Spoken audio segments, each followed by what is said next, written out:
श्रीराम. साधक हो, सध्या आपण सोमवार ते शनिवार श्री ब्रह्मचैतन्य गोंदवलेकर महाराज यांच्या परंपरेतील साखरखेर्डा येथील संत परमपूज्य श्री प्रल्हाद महाराज यांचे श्री देवीदास अमृत मोहरीला लिखित संक्षिप्त चरित्राचा आस्वाद घेत आहोत.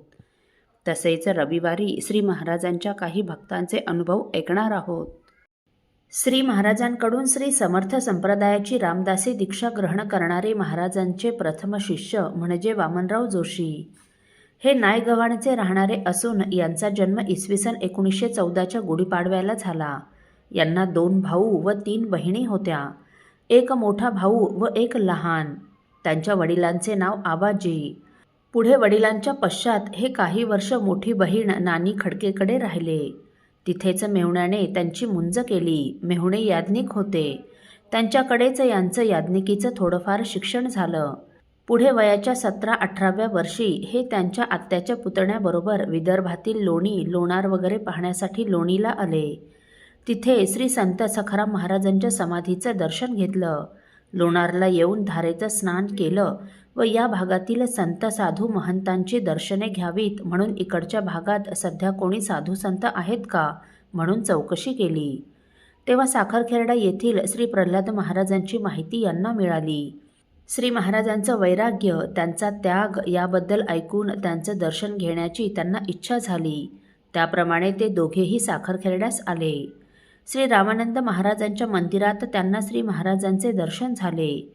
सद्गुरू आज्ञेने घरादारासह सर्वस्वाचं दान करणारा आणि सद्गुरूंच्या पादुका स्थापन करून त्यांची चरणसेवा करणाऱ्या महाराजांच्या दर्शनाने त्यांचं अंतःकरण अतिशय प्रसन्न झालं. त्यांनी महाराजांना साष्टांग दंडवत घालून स्वतःचा परिचय करून दिला. त्या दिवशी कार्तिक शुद्ध द्वादशी होती. महाराज त्यांना म्हणाले, आज तुम्ही आलात बरं झालं. आज तुळशीचा विवाह आहे. गोरज मुहूर्तावर आपण तुळशीचा विवाह लावू. पुढे म्हणाले, आज साधन द्वादशी झाली. रामानंद महाराजांना प्रत्येक द्वादशीला सकाळी सूर्योदयाला नैवेद्य होतो. माझा भोजन प्रसाद घेऊन झाला आहे. आपण आधी भोजन प्रसाद घ्या. दोघांचीही जेवणे झाली. दुपारी 4 ते 5च्या दरम्यान पोथीवाचन होऊन त्यानंतर गोरज मुहूर्तावर महाराजांनी तुळशी दामोदराचा गोड मंगलाष्टके म्हणून विधिवत विवाह लावला. प्रसाद घेऊन झाल्यावर सायं उपासना, भजन, शेजारती झाली. सर्व उपासनाक्रम पाहून वामनरावांना खूप आनंद झाला. महाराजांनी त्या दोघांनाही 2 दिवस मंदिरात ठेवून घेतले. दुसऱ्या दिवशी सकाळी 4 वाजल्यापासून महाराजांनी स्नान करून भूपाळ्या म्हटल्या. नंतर काकड आरती, प्रदक्षिणा, पदे, अष्टक झाले. काकड आरतीस गावातील काही मंडळी आली होती. सर्व उपासना पाहून सात्विक वृत्तीचे असणारे वामनराव अत्यंत भारावून गेले. त्यांच्या अंतःकरणात महाराजांविषयी प्रेमाचा अंकुर निर्माण झाला. प्रसाद घेऊन झाल्यावर एखाद्या तासात महाराज झोळी, कुबडी घेऊन व रामरायापुढे भिक्षेचे श्लोक म्हणून भिक्षेला निघाले. ते दोघेही उत्सुकतेपोटी महाराजांबरोबर गेले. श्री समर्थांप्रमाणे मनाचे श्लोक म्हणून महाराजांनी भिक्षा मागितली. या भिक्षा फेरीत गावातील मंडळींचा महाराजांबद्दल असणारा आदर त्यांना दिसून आला. 2-2.5 तास भिक्षा करून महाराज मंदिरात परत आले.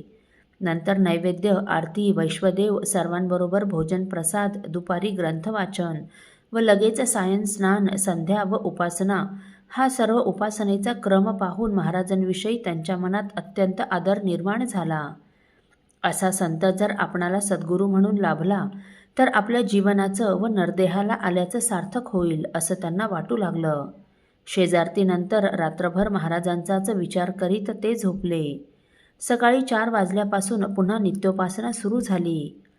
पूर्वपुण्य असल्याशिवाय सद्गुरूंची प्राप्ती होत नाही आणि असा संत पुन्हा कुठे शोधूनही सापडणार नाही. तेव्हा सहज प्राप्त झालेला हा योग आता व्यर्थ दौडू नये असा विचार करून श्री महाराज भिक्षेला निघण्यापूर्वी वामनरावांनी त्यांना साष्टांग नमस्कार केला आणि त्यांच्या चरणांना घट्ट मिठी मारून म्हणाले, महाराज, मला आज आपण मंत्रानुग्रह देऊन रामदासी दीक्षा द्यावी आणि आपली चरणसेवा करण्यासाठी आपल्या चरणापाशी या दासाला कायम ठेवून घ्यावं.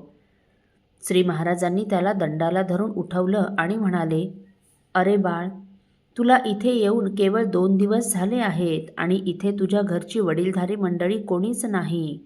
अनुग्रहाची किंवा दीक्षा घेण्याची उगाच एवढी घाई नको. तू हवं तर 2-4 दिवस आणखी इथे राहा.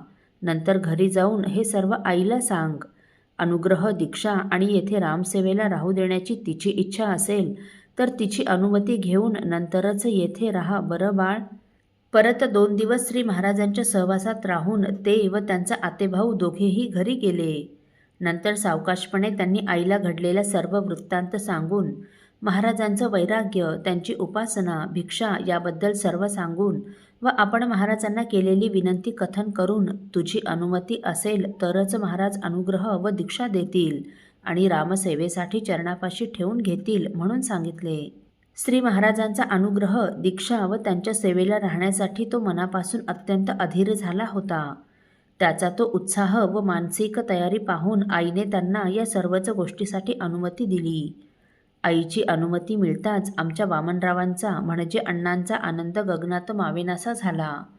4-6 दिवस आईजवळ राहून वामनराव लगेच म्हणजे इसवी सन 1932च्या मार्गशीर्ष शुद्धातच महाराजांकडे साखरखेर्ड्याला श्री रामानंद मंदिरात आले. असो, साधक हो, तीर्थस्वरूप वामनरावांना परमपूज्य श्री प्रल्हाद महाराजांनी दिलेला अनुग्रह आपण पुढील भागात ऐकणार आहोत. श्रीराम समर्थ.